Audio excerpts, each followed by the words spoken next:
I'm John Hendricksey. Welcome to my data survey project for Education 553. I teach at South Christian High School. That's where I conducted my survey. South Christian is in Cutlerville, Michigan, at the southern tip of Grand Rapids. Our enrollment is 620 students. Looking a little further into our demographics to tell you and myself who we are. As I said, we're located in the south end of Grand Rapids, Cutlerville Township. We are neighboring Byron Center, Kentwood, Caledonia, and Wayland to our far south. And that is what gives us most of our students, or where most of our students come from. 3% of our students come from elsewhere. We got a couple from Hopkins. We got some from Grand Rapids, and a few trickle in from some other areas. We are not racially diverse at all. We are 94% white, in fact. And denominationally, we are not diverse either. As you can see, 80% of our students either attend a Christian Reformed Church, or a URC church, United Reformed. So we are homogenous in many ways. Going beyond the demographics data, perceptions data I was concerned with for this course in this project came from Stevens Advertising Group. Our school hired them to conduct perception surveys of 20 families in the area. My head of school was nice enough to give me access to the survey. Of the 20 families in the area, 10 families have students at South Christian or in feeder schools, and then 10 families live in the area but have students in non-feeder schools or not in South Christian. The idea of the Stevens Advertising Survey was to gauge or give us a gauge of the perceptions of our school versus surrounding schools. So comparing us to Byron Center High School, Caledonia High School, East Kentwood, Grand River Prep, which is publicly funded but a charter school, and then private schools. Beyond our sports rivalry with Grand Rapids Christian, we, I guess, compete academically and probably at some level enrollment as well. And then North Point Christian is another larger Christian school in Grand Rapids. So how are we perceived in this survey? First, I want to talk about the positives. And I do want to note that mostly parents of feeder school kids suggested these. However, the first bullet was agreed upon by both data sets, and that was that South Christian has a very strong sense of community, and that was a positive of our system. Some of the things noted is greater care and sense of belonging at our school when compared to local public schools. Every child is looked after. It's too hard for kids to get lost, which a lot of parents said. They know people who sort of got lost in the system at public schools. And then a quote from the survey I pulled out to emphasize that point was someone suggested the community built at South Christian is very strong. Most people also said that it's a good value.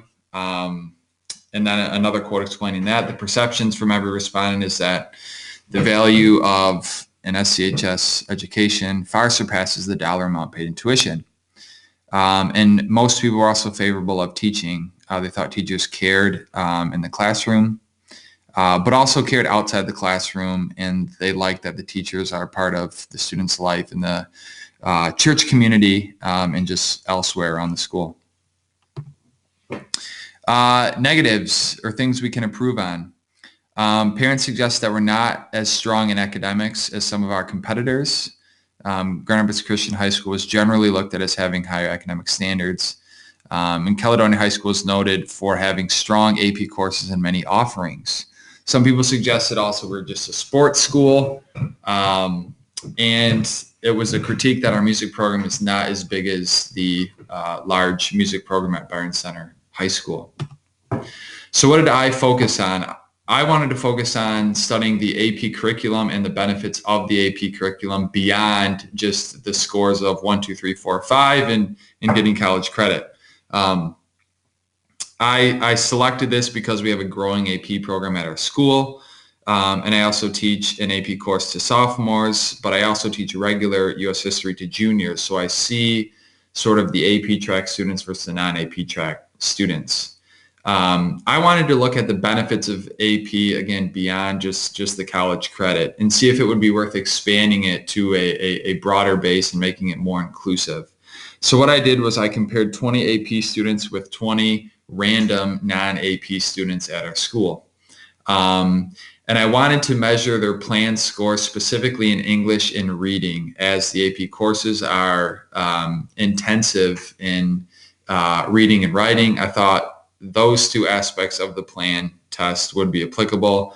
And then I wanted to compare those two aspects of the plan with the same aspects, English and reading, of the ACT, and see if the development from taking AP courses improved student scores compared to the non-AP students. So the plan test is actually run by ACT Incorporated, the same company who makes the ACT. It is given to sophomores at our school, and then they take the ACT as juniors.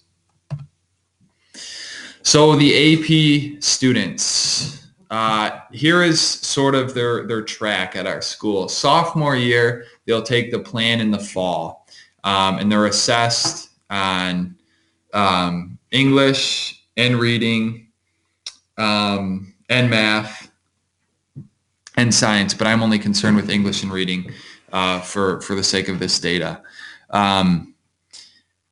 Then in their sophomore year, throughout the year, they will take AP World History. It's a year-long course. As I said, it's rigorous in reading and writing. There's more vocab that's learned in this course. And students do develop a stronger ability to analyze text, which I always thought was more useful in taking standardized tests, especially when it comes to the English and reading sections. As juniors, they'll take the ACT at the end of their junior year, and before they take that, they'll take AP US History, which again is a year-long course, and it's reinforcing a rigorous curriculum in reading and writing, giving them a more versatile vocabulary because of their reading and writing. And again, it helps with their ability to analyze text. So the non-AP students, these 20 students pulled at random in their sophomore year. They also took the plan like all the other sophomores, but they are in our regular world history section, which is a year-long course, but there's more basic reading and writing skills emphasized, typically at your 9th and 10th grade, early high school reading levels. There's little vocab exposure beyond textbook vocab. In the junior year, again, they take the ACT like all the other juniors at the end of the year, and they are in regular U.S. history. It's a year-long course, and again, basic reading and writing skills are emphasized, and there's little vocab exposure beyond textbook reading and very simple modified primary source documents. So here are the results. When looking at the AP students on the left-hand side, their mean plan scores, 96 percentile for English, 92 percentile for reading. Mean ACT scores, 92% for English, 92% for reading. So they're all above the 90th percentile, and their scores stay relatively consistent. But I'll get into more of that on the next slide.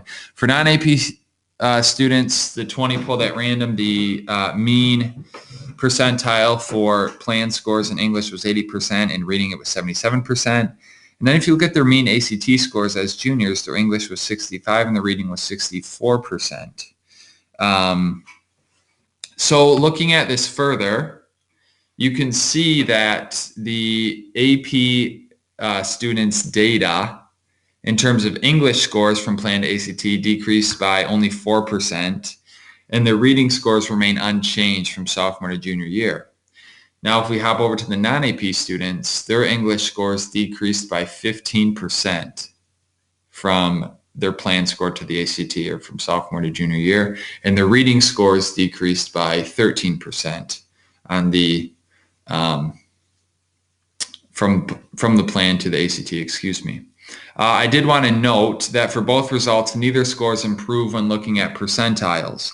However, when you look at the whole school, ACT percentiles were generally lower when compared with the plan percentiles. Okay, so knowing that, again, if we look at the data, the AP students do much better going into their junior year and taking their ACT than the non-AP students.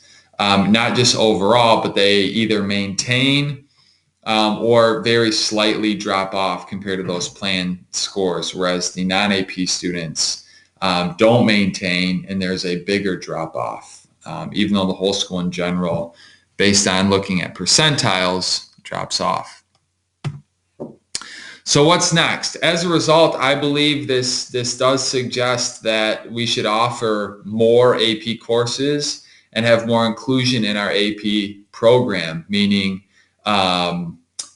bring more students in, have more desks filled in those classrooms.